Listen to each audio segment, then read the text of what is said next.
The document sitting on the executive desk was worth £1 million, but to the terrified 17-year-old standing over it, it felt like a psychological death warrant. In the glamorous world of reality television, we are trained to believe that a signature on a Syco music contract is the ultimate golden ticket. But for Jonathan Antoine, that signature was the beginning of an industry trap that almost cost him his life. What if the most incredible voice in Britain's Got Talent history wasn't actually saved by the show, but merely destroyed by it? We all remember the shy 17-year-old who left Simon Cowell speechless, but nobody saw the moment Jonathan Antoine decided to walk away from everything. Today, we revealed the dark reality of the contract he tore up, and the secret reason he fled the world's biggest stage. To understand the gravity of Jonathan's escape, we must return to the spring of 2012. A trembling, self-conscious boy stepped onto the Britain's Got Talent stage, draped in an oversized Jimi Hendrix t-shirt, standing beside his classmate Charlotte Jaconelli. When Jonathan opened his mouth, the atmosphere in the room shifted. His operatic tenor voice was so profound, so impossibly mature, that the judges were visibly stunned. Yet, the moment the final note of the prayer echoed, Simon Cowell executed a brutal television maneuver. He looked directly at Jonathan and said, "My advice would be to you, Jonathan," and said, "My advice would be to you, Jonathan, is dump her." It was a heart-stopping moment of public humiliation for Charlotte, designed to create peak reality TV friction. But Jonathan, exhibiting a level of loyalty rarely seen in show business, instantly fired back that they were a duo. They stayed together, marched to the grand final, and captured second place. But what the cameras didn't show was that Simon's divisive comment wasn't just spontaneous drama, it was a calculated business move that planted a ticking time bomb in Jonathan's personal life. Ask yourself in the comments right now, if you were a broke teenager offered the world on a silver platter, would you have defied the most powerful man in music to protect your friend? By the following morning, the Syco machine was spinning. Simon Cowell offered the teenagers a massive £1 million recording contract. To the public, it was a fairy tale. To the executives at Syco, it was a commercial product that needed to be optimized. They immediately rushed the duo into the studio to record their debut album together, followed shortly by Perhaps Love. They sold over 250,000 albums, toured across Europe, and became household names. But behind the curtain, Jonathan was drowning. The label's relentless promotional schedules, the flashing cameras, and the constant, subtle pressure to phase Charlotte out were slowly fracturing Jonathan's mental state. He was being molded into a classical pop caricature, his every move scrutinized by corporate apparatus that cared far more about quarterly earnings than the human being behind the voice. Then, in February 2014, the illusion shattered. Out of nowhere, the duo announced they were splitting up. The official statement blamed creative differences, claiming they were both offered solo deals by Sony Classical, but the truth was far more terrifying. Jonathan was not just experiencing stage fright, he was in the midst of a severe mental health crisis that the public knew absolutely nothing about.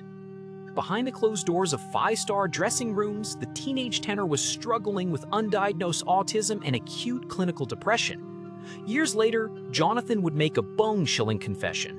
During his rise to fame, he had reached a point where he was actively planning to end his life.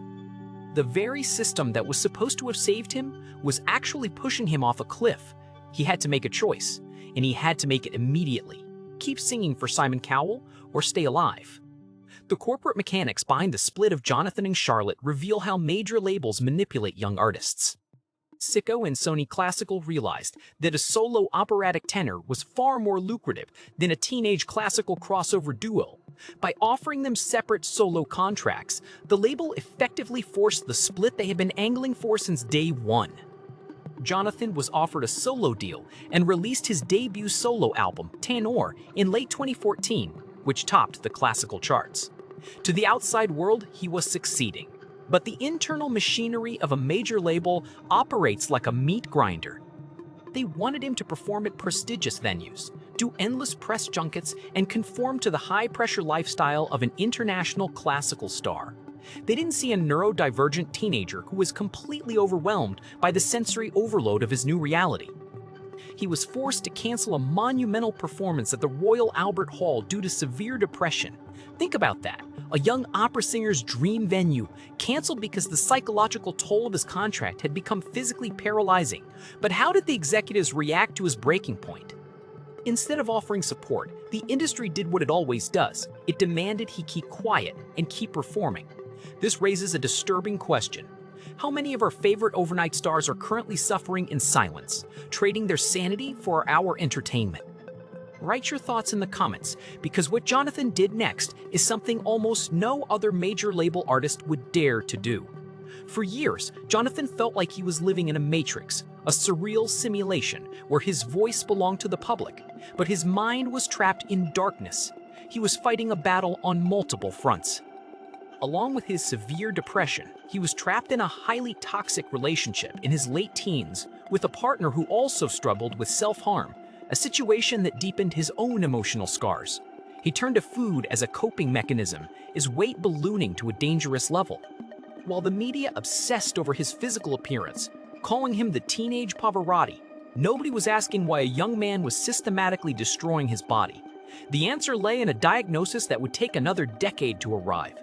In 2023, Jonathan was finally diagnosed with autism. Suddenly, the puzzle pieces of his agonizing career fell into place. The bright stage lights, the chaotic press rooms, the constant social demands, it wasn't just stress. It was actual neurological torture for an undiagnosed autistic teenager. The Syco machine had treated him like a product to be packaged and sold, ignoring the unique needs of his neurodivergent brain. Armed with this life-altering revelation, Jonathan realized that the only way to save himself was to completely sever his ties with the mainstream music industry. But breaking free from a multi-million-dollar music machine is never as simple as just walking away. The legal and financial consequences of defying major labels can ruin an artist's career forever, leaving them blacklisted and broke. So, how did a quiet classical singer from Essex manage to outmaneuver the most powerful executives in London? Jonathan did it by choosing absolute independence. He walked away from the major label system entirely, refusing to let corporate executives dictate his art or his life. He began working with independent producers like Leo Z, reclaiming his creative agency. He moved his recording sessions from high-pressure corporate studios to legendary intimate spaces like Abbey Road and Angel Studios. He took control of his health on his own terms, embarking on a sustainable weight loss journey that saw him lose over 70 pounds through patient habit building and walking 10,000 steps a day.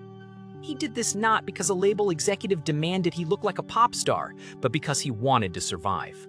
By early 2026, Jonathan was ready to unveil his true, unfiltered self to the world. He announced a brand new album, Speaking to You, and released a powerful, reimagined cover of John Legend's All of Me. This wasn't just a new musical era, it was a declaration of freedom. For the first time in his life, Jonathan was singing because he wanted to, not because a contract required it.